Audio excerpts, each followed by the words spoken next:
और अब बात शेयर मार्केट की। मामूली बढ़त के साथ खुला है शेयर बाजार। अर्जेंटीना का करंट अकाउंट डेफिसिट काफी बढ़ चुका है। अर्जेंटीना के लोकल करेंसी में उतार चढ़ाव देखने को मिल रहा है। पाकिस्तान में भुखमरी 40% बढ़ने की संभावना है। जापान में जीडीपी ग्रोथ बढ़ने की संभावना है।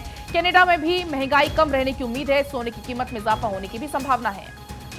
तो आज का शेयर बाजार कैसा होगा, भारत 24 आपको इस बात की जानकारी देता है। एक्सपर्ट्स हम जोड़ते हैं और एक्सपर्ट्स के जरिए आपको ये टिप्स दी जाती है कि आप कहां निवेश करें और कहां निवेश करने से बचें।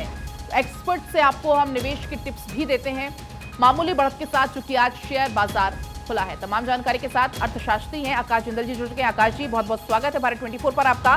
क्या कुछ आप कहना चाहेंगे, चूंकि आज बढ़त के साथ खुला है शेयर बाजार? देखिए, ग्लोबल इकोनॉमी में बहुत उथल पुथल चल रही है और ग्लोबल इकोनॉमी की उथल पुथल इस समय जो है ग्लोबल इकोनॉमी को डिप्रेशन की तरफ, रिसेशन की तरफ ले जाने की क्षमता रखती है। ऑलरेडी हम जानते हैं कि रशिया यूक्रेन वॉर जिस तरीके से बढ़ रही है वो ग्लोबल इकोनॉमी के लिए तकलीफदेह है। लास्ट ईयर हमने यूएस को देखा, 2 क्वार्टर्स में जीडीपी ग्रोथ नेगेटिव में गई। अब ये हालत है यूएस जैसी इकोनॉमी, अमेरिका जैसी इकोनॉमी जो रोल मॉडल इकोनॉमी मानी जाती है, पिछले कई सालों से बजट उनका डेफिसिट में जा रहा था। अब उन्हें जो अपनी डेट सीलिंग है वो इंक्रीज करने की संभावना पड़ सकती है ताकि वो सरकार के खर्चे चला सके। तो ग्लोबल इकोनॉमी इस समय सही नहीं चल रही है। ग्लोबल इकोनॉमी, अर्जेंटीना की बात करें, इन्फ्लेशन बहुत हाई है, फॉरेक्स डेट बहुत ज़्यादा है, डेफिसिट बहुत ज़्यादा है। पाकिस्तान की बात करें, इन्फ्लेशन हमने 36% देखी, अर्जेंटीना में तो 104% देखी। वहीं अगर देखें हिंदुस्तान में हमारी इकॉनमी अच्छी चल रही है, 6% के आसपास जीडीपी ग्रोथ है, तो और बढ़ने की संभावना है। तो कहीं ना कहीं ये सब बताता है कि ग्लोबल मनी इंडिया आने की संभावना है।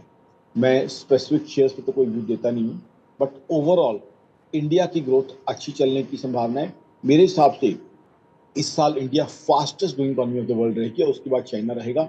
बाकी इकोनॉमीज, खासकर वेस्टर्न इकोनॉमीज, जर्मनी की बात करें, फ्रांस की बात करें, इंग्लैंड की बात करें, वहाँ हाई इन्फ्लेशन और गैस की प्रॉब्लम, गैस की कमी के कारण, क्योंकि एनर्जी और गैस ज़्यादातर वो रशिया से लेते थे, वहाँ दिक्कतें आने की या दिक्कतें जो ऑलरेडी हैं उनके इंटेंसिफाई होने की संभावना है।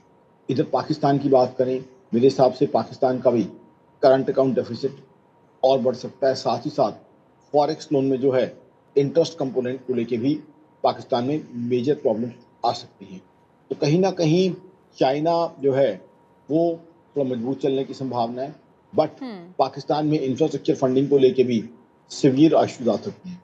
सी पैक जो आज तक का पाकिस्तान का सबसे एम्बिशियस इंफ्रास्ट्रक्चर प्रोजेक्ट है, हम सब जानते हैं, उस पर पाकिस्तान ने बहुत लोन लिया चाइना से, लेकिन कहीं भी यूजफुल या यूटिलिटी उसकी नहीं रही, क्योंकि चाइना ने बहुत एग्जिबिटेंट रेट पे, बहुत ऑब्जॉर्बिटेंट रेट पे obsolete power generation machinery Pakistan को बेची है।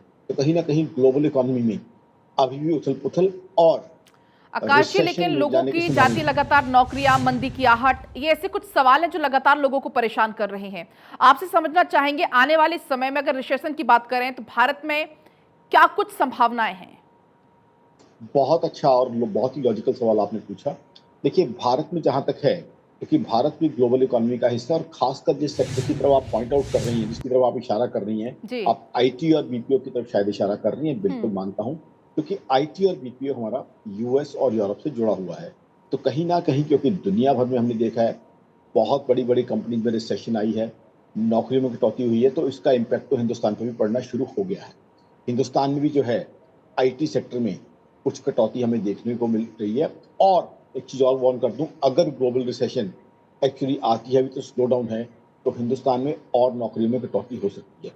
ऐसे में जो नौकरी करने के लिए वाले युवा है उनके लिए मेरी ऑर्गेनाइजेशन आकाश डॉट की एक सलाह है कि अपनी टैलेंट, अपनी स्किल्स को बढ़िया रखे, क्योंकि जब छटनी होगी तो जो टैलेंटेड है, जो स्किल्ड है, उसको रखा जाएगा और जिसकी परफॉर्मेंस उतनी अच्छी नहीं है उसकी शायद छटनी कर दी जाए। तो इस समय अपने ऊपर इन्वेस्ट करें, टैलेंट, नॉलेज, स्किल अच्छी रखें और अपने आप को अपनी ऑर्गेनाइजेशन के लिए यूजफुल साबित करने का जो है कोई भी मौका ना छोड़े, क्योंकि आज की तारीख में जो आप बात कर रही हैं वो एक कड़वी सच्चाई है और ये इंटेंसिफाई हो सकती है। इसके लिए इंडियन यूथ को भी, खासकर जो टेक सेक्टर में है, उनको इसके लिए कुछ हद तक मेंटली प्रिपेयर्ड रहना चाहिए, इसमें कोई शक नहीं। बिल्कुल आकाश जी, बहुत बहुत आपका शुक्रिया तमाम जानकारी के लिए।